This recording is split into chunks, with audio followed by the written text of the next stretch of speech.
우리가 주님 안에서 하나됨을 누리며 하나님의 말씀 안에서 그 생명의 기쁨을 누리는 이 시간이 되기를 원합니다. 모든 사람들의 마음속에는 성공에 대한 어느 정도의 열망이 담겨져 있습니다. 이 세상에 살아가고 있는 그 어느 누구도 자신의 인생이 실패로 가득하기를 원하지는 않죠.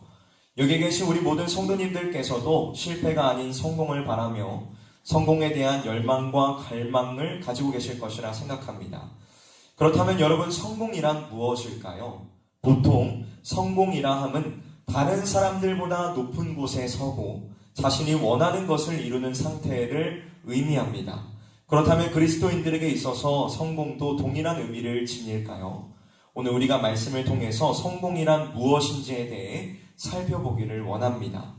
오늘 본문에는 우리가 너무나도 잘 아는 사도 바울의 이력서 혹은 성적표라 불릴 만한 내용들이 등장하고 있습니다. 여러분, 바울은 어떤 삶을 살았던 사람인가요? 제가 바라보았던 바울은 매우 파란만장한 인생을 살았던 사람이었습니다.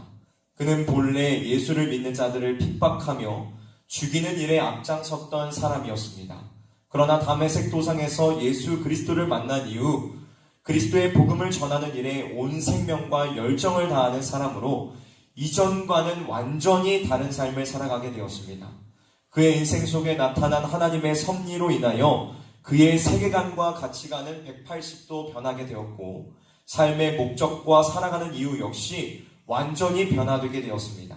그렇다면 여러분, 예수님을 만난 이후에 바울의 삶이 이와 같이 변화가 되었다면 그 결과는 어떤 모습으로 나타나야 할까요? 많은 사람들은 예수 그리스도를 믿으면 모든 일들이 잘 풀리고 자신의 뜻대로 이루어질 것이라 생각하고 기대합니다. 하지만 우리는 여러 서신서에 나타나고 있는 바울의 고백을 통하여 그리스도를 믿는다는 것이 모든 일이 잘 풀리는 것과 반드시 연결되지는 않는다는 사실을 발견하게 됩니다. 고린도후서 11장 23절부터 27절까지 해서 사도 바울은 이렇게 증언하고 있습니다. 내가 수고를 넘치게 하고 옥에 갇히기도 더 많이 하고 매도 수없이 맞고 여러 번 죽을 뻔하였으니 유대인들에게 40에서 하나 감한 매를 5번 맞았으며 3번 태장으로 맞고 1번 돌로 맞고 3번 파선하고 일주야를 깊은 바다에서 지냈으며 여러 번 여행하면서 강의 위험과 강도의 위험과 동족의 위험과 이방인의 위험과 시내의 위험과 광야의 위험과 바다의 위험과 거짓 형제 중의 위험을 당하고 또 수고하며 애쓰고 여러 번 자지 못하고 줄이며 목마르고 여러 번 춥고 굶고 헐벗어노라. 여러분, 바울의 이 고백을 잠시 곰곰이 생각해 보십시오. 성공한 삶과 관련이 있어 보이십니까? 사실 세상의 시각으로 보았을 때에 예수님을 만나고 나서의 바울의 삶보다는 예수님을 만나기 이전의 바울의 삶이 어떻게 보면 성공과 더욱 가까워 보입니다. 왜냐하면 예수님을 만나기 이전의 바울은 무엇 하나 흠잡을 것이 없는 완벽한 미래의 삶이 보장된 사람이었기 때문입니다. 우리가 다 같이 오늘 본문 말씀인 5절에서 6절 말씀을 함께 읽어보도록 하겠습니다. 5절과 6절의 말씀을 함께 읽어보도록 하겠습니다. 시작. 나는 8일 만에 할례를 받고 이스라엘 족속이요 베냐민 지파요 히브리인 중에 히브리인이요 율법으로는 바리새인이요 열심으로는 교회를 박해하고 율법의 의로는 흠이 없는지라. 아멘. 바울은 태어날 때부터 유대인의 특혜를 다 안고 태어났습니다. 그는 율법의 규정을 세밀히 지키는 부모를 두어 8일 만에 할례를 받은 참 유대인, 정통 유대인이었으며 하나님과 언약을 맺은 신정 민족으로서 이스라엘 족속에 속하였고 외래 문화에 오염되지 않고 순수성을 지닌 베냐민 지파의 사람이었습니다. 게다가 그는 당시 위대한 바리새인이라 불리웠던 가말리엘의 문화에서 최고의 교육을 받은 엘리트 중의 엘리트였습니다. 그는 앞길에 이미 창창대로가 보장된 전도 유망한 사람으로 자신이 걸어왔던 그 길을 계속해서 나아갔다면 세상에 남부러울 것이 없는 성공을 누리며 살았을 것이 자명했던 사람이었습니다. 하지만 바울은 예수님을 만나고 자신이 가지고 있던 이 모든 좋은 요건들, 능력들을 내어버렸습니다. 그리고 그것들을 배설물로 여기고 오직 그리스도를 따라 살아가는 삶을 결정하였습니다.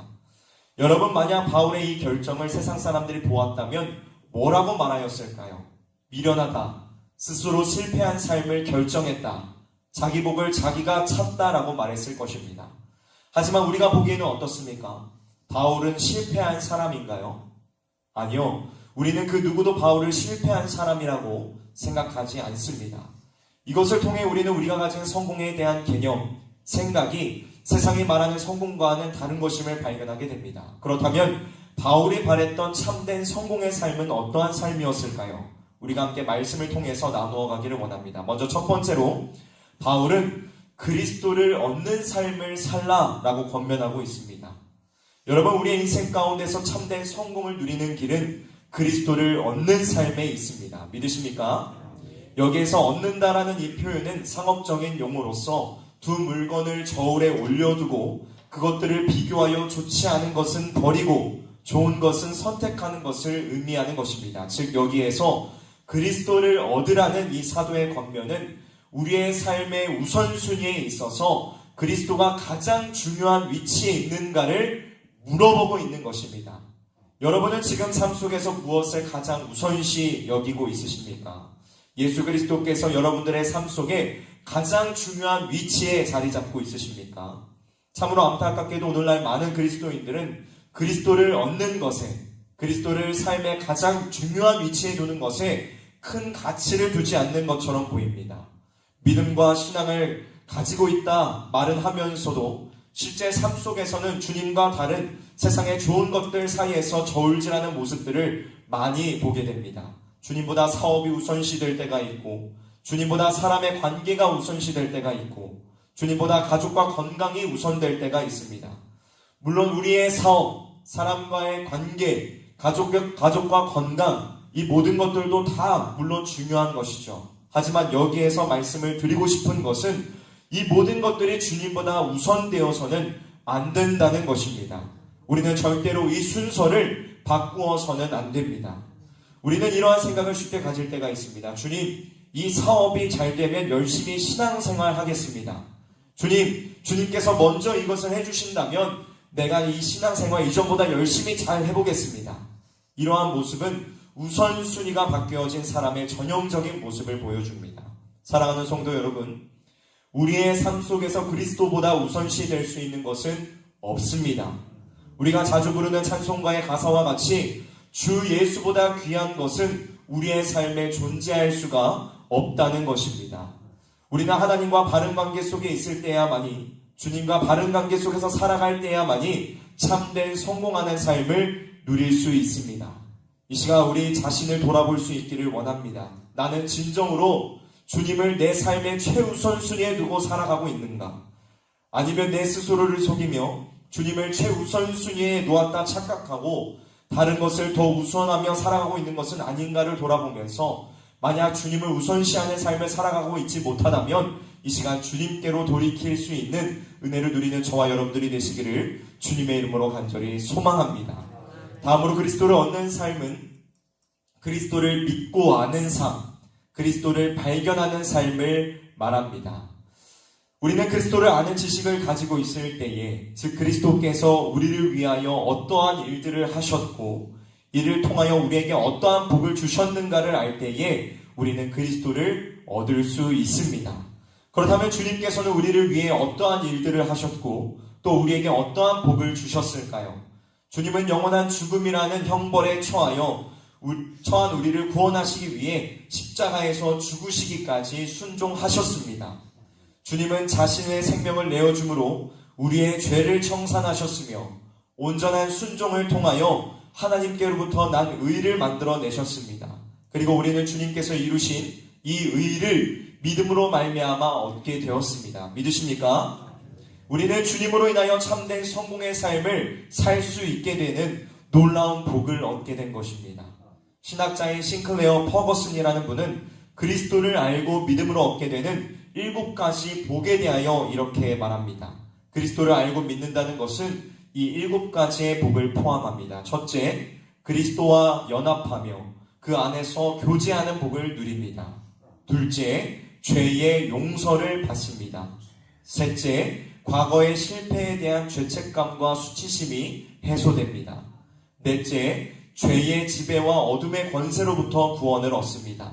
다섯 번째, 하나님의 가족에 속하며 하나님을 아버지라 부를 수 있게 됩니다.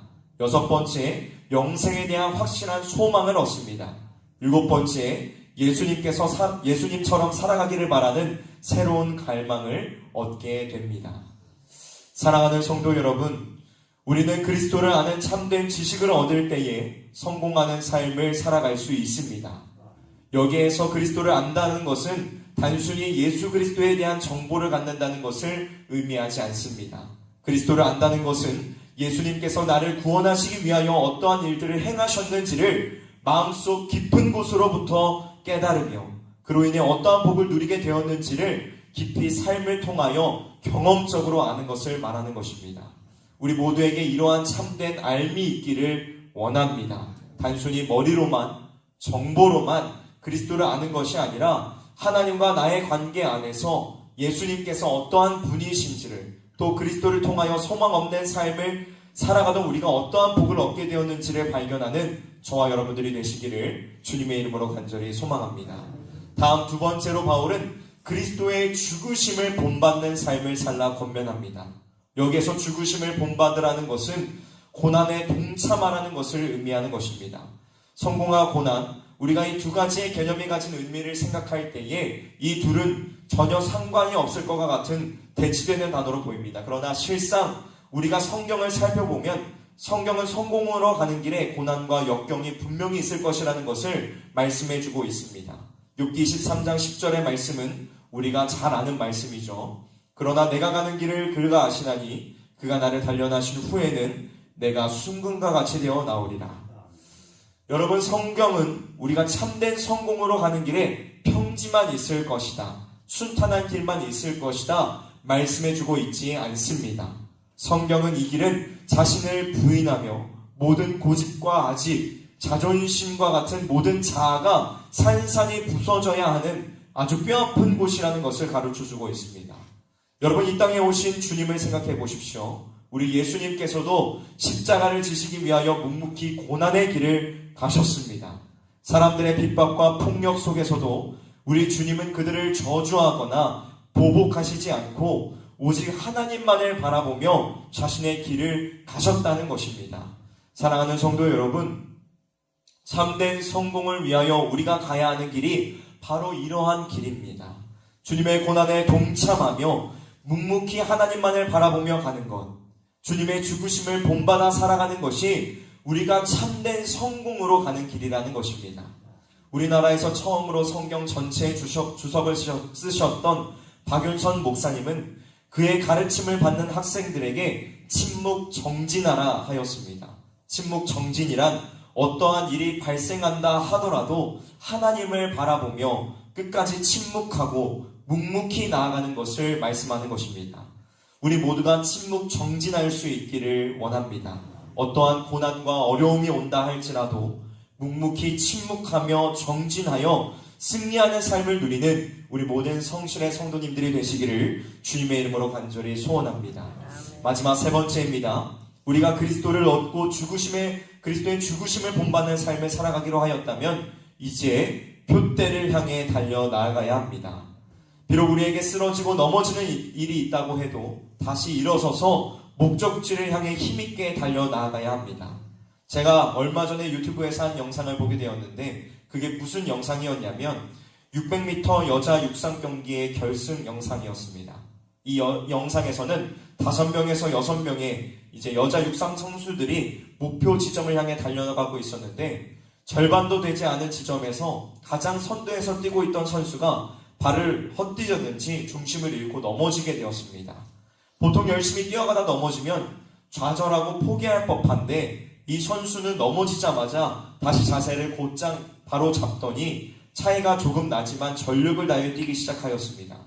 그리고 놀랍게도 이 선수는 결승선을 통과하기 직전에 다시 선두의 자리를 탈환하여 1등으로 경주를 마쳤습니다. 여러분, 우리는 이 선수와 같이 표대를 향해 끝까지 달려나아가는 삶을 살아가야 합니다. 물론 때때로 쓰러지고 넘어지는 일들이 우리에게도 있을 것입니다. 하지만 그럴 때에도 일어나 힘차게 나아가야 합니다. 쓰러지고 넘어진다고 해서 실패하는 것이 아닙니다. 쓰러지고 넘어졌을 때 포기하는 것이 실패하는 것입니다. 우리는 우리를 붙드시는 주님의 손을 잡고 일어나 나아가야 합니다. 포기하지 않고 끝까지 나아갈 때에, 달려 나아갈 때에 우리는 주님께서 주시는 성공의 삶을 살아갈 수 있습니다. 말씀을 마무리하도록 하겠습니다. 주님이 우리에게 요구하시는 것은 얼마나 많은 부를 얻었느냐가 아닙니다. 얼마나 많은 권력을 가졌느냐도 아닙니다. 또 얼마나 많은 것을 누리며 살아가느냐도 아닙니다. 주께서 우리에게 요구하시는 것은 얼마나 충실히 하나님을 신뢰하며 믿음의 삶을 살아갔느냐입니다. 우리 모두가 진정한 성공을 누리며 살아가는 하나님의 자녀가 되기를 간절히 소원합니다. 참된 성공은 그리스도를 얻는 삶과 그분의 죽으심을 본받는 삶, 또한 표대를 향해 달려나아가는 삶임을 기억하며 2024년도 올 한 해도 잘 마무리하고 새롭게 주어지는 내년의 삶 속에서도 믿음으로 승리하는 우리 모두가 될 수 있기를 주님의 이름으로 간절히 축복합니다.